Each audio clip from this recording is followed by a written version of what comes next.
अगर रास्ता खूबसूरत हो तो पता कीजिए किस मंजिल की तरफ जाता है, लेकिन अगर मंजिल ही खूबसूरत हो तो कभी रास्ते की परवाह मत कीजिए, क्योंकि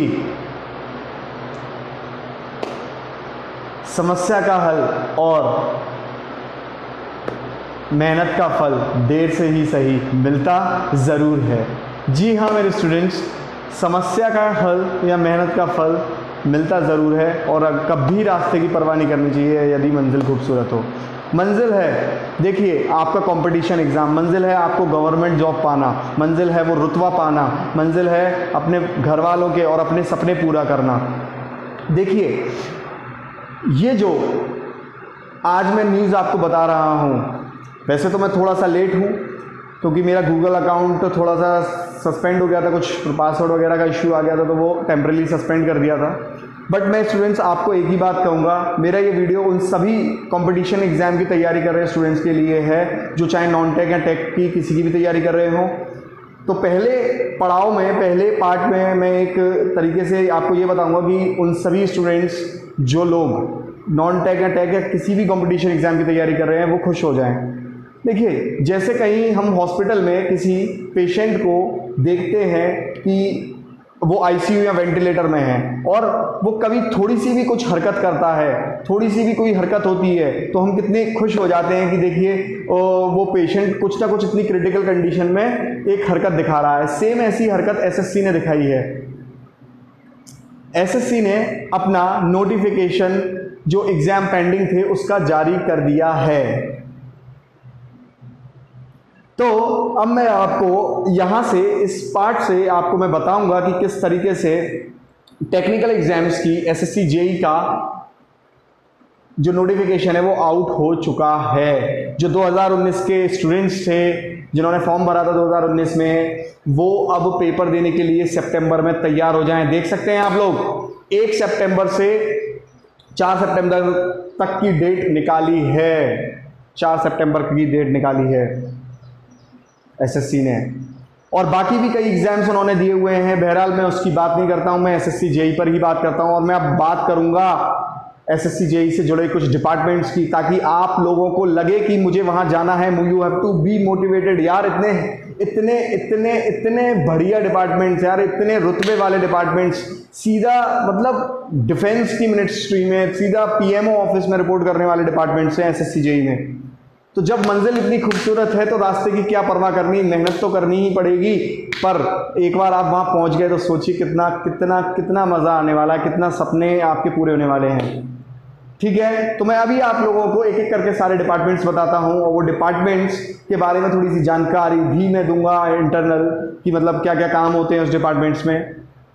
तो शुरू करते हैं। मैं पहले डिपार्टमेंट्स बताऊंगा, फिर थोड़ा सा पैटर्न बताऊंगा पेपर का, और मैं फिर आपसे क्या कहते हैं कट ऑफ्स भी बताऊंगा, और आपको बताऊंगा कि किस तरीके से आपने तैयारी करनी है।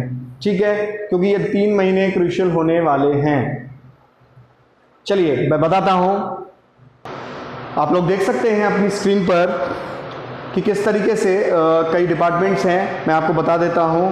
देखिए, CWC, सेंट्रल वाटर कमीशन, आप देख सकते हैं कि ये डिपार्टमेंट मिनिस्ट्री ऑफ जल शक्ति के अंडर आता है, और ये डिपार्टमेंट रिवर, जो गंगा रिजर्वेशन प्रोजेक्ट है, जो गंगा रिवर का जो साफ करने वाला प्रोजेक्ट है, वो जो प्रोजेक्ट है वो इसी डिपार्टमेंट के अंडर आता है। और आपको मैं बता दूं, ये जो CWC डिपार्टमेंट है ये यही देखता है कि किस तरीके से पानी के मैनेजमेंट को बचाना है, पानी को बचाना है, कैसे पानी को डिस्ट्रीब्यूट करना है, साफ़ करना है। इस तरीके से सेंट्रल वाटर कमीशन ये डिपार्टमेंट देखता है। दूसरी चीज़ हम बात करते हैं आपका CPWD department, central public works department. अब आप देखिए, ये जो डिपार्टमेंट है, ये डिपार्टमेंट सरकारी जो आवास बनते हैं, घर बनते हैं, सरकारी जो बिल्डिंग्स बनती हैं, ब्रिजेस बनते हैं, ऑडिटोरियम बनते हैं, इन सब को ये कहीं ना कहीं इनके ही गाइडेंस में बनते हैं, मतलब इस डिपार्टमेंट के ही अप्रूवल्स या इन डिपार्टमेंट की देख रखाव में ये बनते हैं डिपार्टमेंट्स। ये जगहें, ये घर बनते हैं, ये सारी चीज़ें बनती हैं। नो डाउट ये डिपार्टमेंट्स के अलावा और भी कोई डिपार्टमेंट्स इसमें रहता है इन्वॉल्व, बट ये डिपार्टमेंट भी रहता है CPWD। फिर बात करेंगे बड़े ही रुतबेदार डिपार्टमेंट की, जो जैसे किसी किसी का सपना होता है कि वो आर्मी में नहीं जा पाया, नेवी में नहीं जा पाया, और देखिए डायरेक्ट वो डिपार्टमेंट्स हैं, रुतबे वाले डिपार्टमेंट्स हैं जो कहीं ना कहीं सीधे सीधे मिनिस्ट्री ऑफ डिफेंस को रिपोर्ट करते हैं। MES मिलिट्री इंजीनियरिंग सर्विसेज, जी हाँ स्टूडेंट्स, आप देखिए ये जो मिलिट्री इंजीनियरिंग सर्विसेज डिपार्टमेंट है, ये आर्मी के लिए जो आर्म्स एंड एम्यूनेशंस हैं, जो टेक्नोलॉजी वाला पार्ट है, जो टेक्नोलॉजी वाला पार्ट है, मतलब जो क्या कहते हैं, जो आपके इंस्ट्रूमेंट्स हैं या जो आपके औजार हैं, या मतलब आपकी जो वो टेक्नोलॉजी जो कहीं ना कहीं आर्मी को रिक्वायर होती है, उसको बनाने के लिए, उस टेक्नोलॉजी पर काम करने के लिए ये डिपार्टमेंट है, उसकी मेंटेनेंस के लिए डिपार्टमेंट है MES डिपार्टमेंट। और सबसे बड़ी बात इस डिपार्टमेंट में सिविलियंस, आप एज अ सिविलियंस जाओगे बट आपको फैसिलिटी, कई फैसिलिटीज आर्मी वालों की जैसी मिलती हैं। और आपका ये जो डिपार्टमेंट रहता है MES, इसमें आर्मी और सिविलियंस दोनों लोग रहते हैं, मतलब कुछ ऑफिसर्स आर्मी के भी रहेंगे और आप लोग भी रहोगे। सैलरी का भी मैं बात बताऊंगा, सैलरी की बात मैं अभी बताऊंगा एंड में। फिर बात करते हैं, देखिए नेवल का डिपार्टमेंट, DGQA डिपार्टमेंट, नेवल का डिपार्टमेंट जो है, अब ये नेवल वाला जो आप डिपार्टमेंट देखेंगे, ये जो डिपार्टमेंट है ये नेवी के लिए इक्विपमेंट्स बनाता है, ये नेवी के लिए टेक्निकल पार्ट को मेंटेन करता है और उनको देख रखाव करता है। ये नेवी के लिए, आपका कोस्ट गार्ड वगैरह के लिए, इनके लिए ये पार्ट देखता है। कोस्ट गार्ड हो गए नेवी के लिए, मतलब उनके लिए जो टेक्नोलॉजी वाला पार्ट है वो कवर करता है। अब ये MES है जो नेवी का डिपार्टमेंट है, डायरेक्ट मिनिस्ट्री ऑफ डिफेंस को रिपोर्ट करता है। भाई सीधा का सीधा डिफेंस में ही हैं आप, ये समझ लीजिए काफ़ी हद तक, क्योंकि आपको सुविधाएं, फैसिलिटीज़ वैसी ही मिलने लग जाती हैं। बात करते हैं NTRO, वाह क्या डिपार्टमेंट है यार, NTRO नेशनल टेक्निकल, देखिए नेशनल टेक्निकल एजेंसी जो है NTRO, जो ये डिपार्टमेंट है हमारा,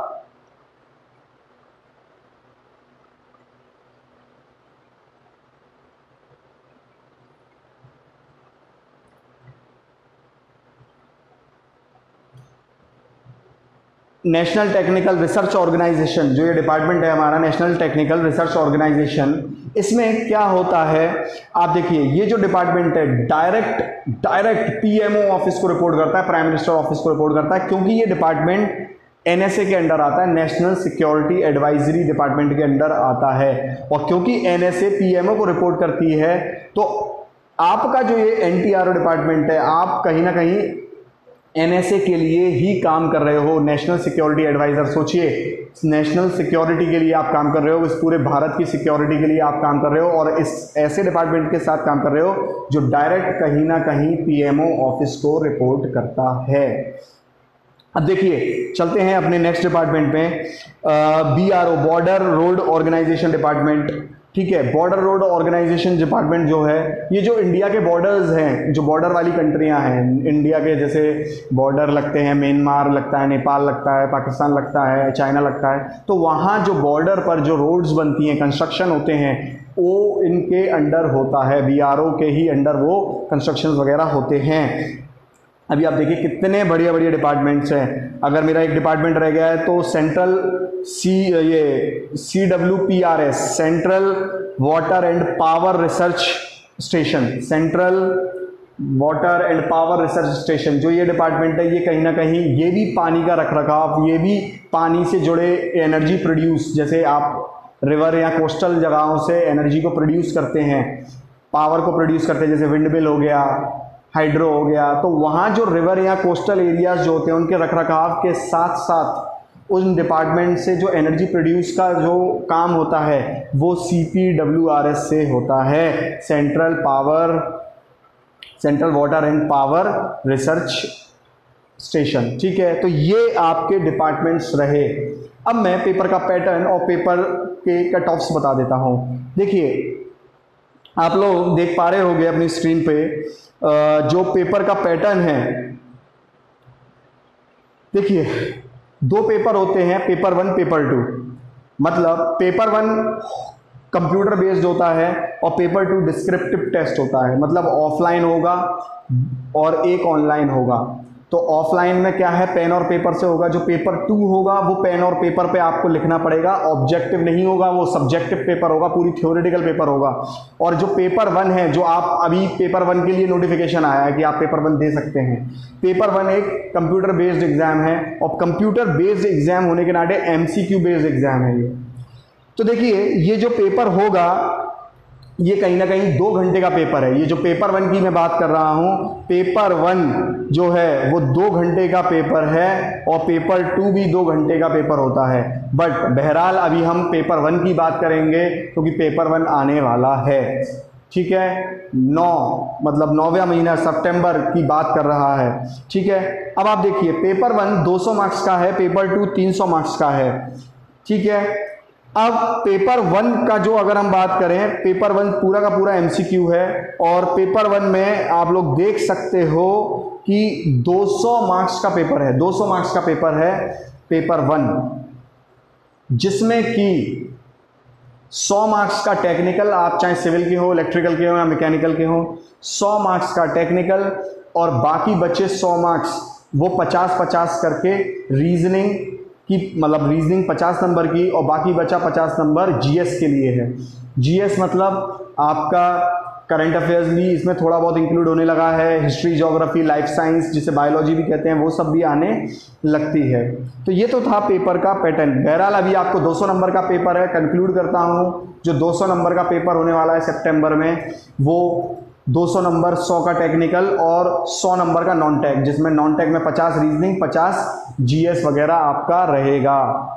GS कह लीजिए, कुछ लोग GA कहते हैं, जनरल अवेयरनेस, ठीक है। चलिए 25% की नेगेटिव मार्किंग भी है, मतलब 1/4 नेगेटिव मार्किंग होती है।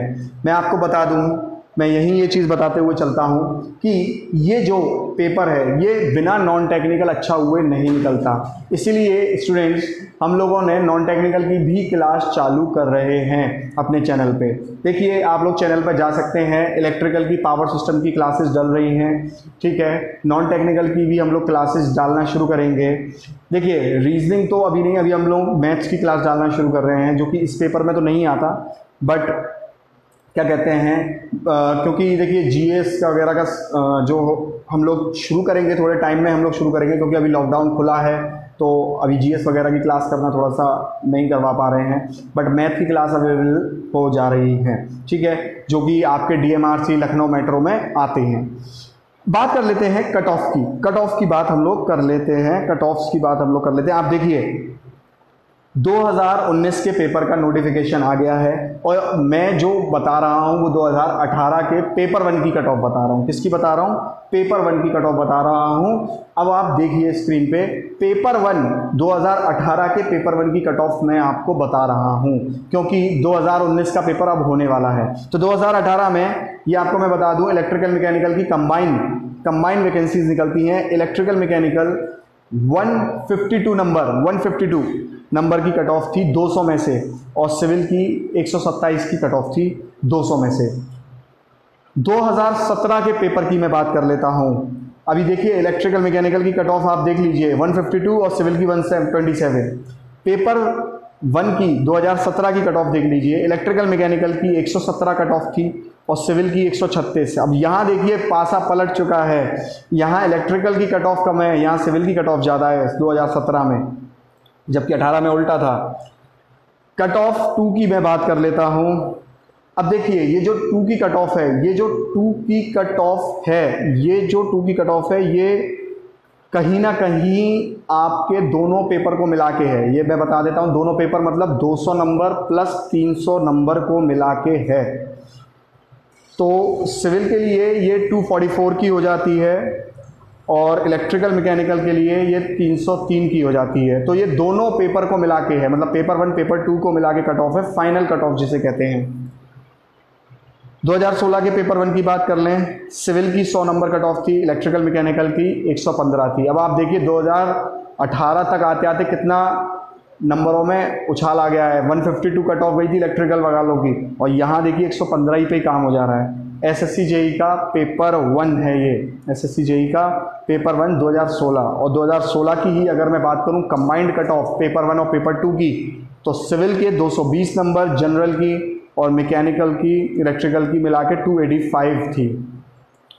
तो स्टूडेंट्स मेरी तरफ से यहाँ आपको कट ऑफ मैंने बता दी है कि किस तरीके से कट ऑफ, मतलब कहीं ना कहीं आपको जो पेपर 1 है उसमें 200 से, इलेक्ट्रिकल मैकेनिकल वालों को बता रहा हूँ 160-65 नंबर प्लस ही लाने हैं, तभी आप सेफ साइड रहोगे।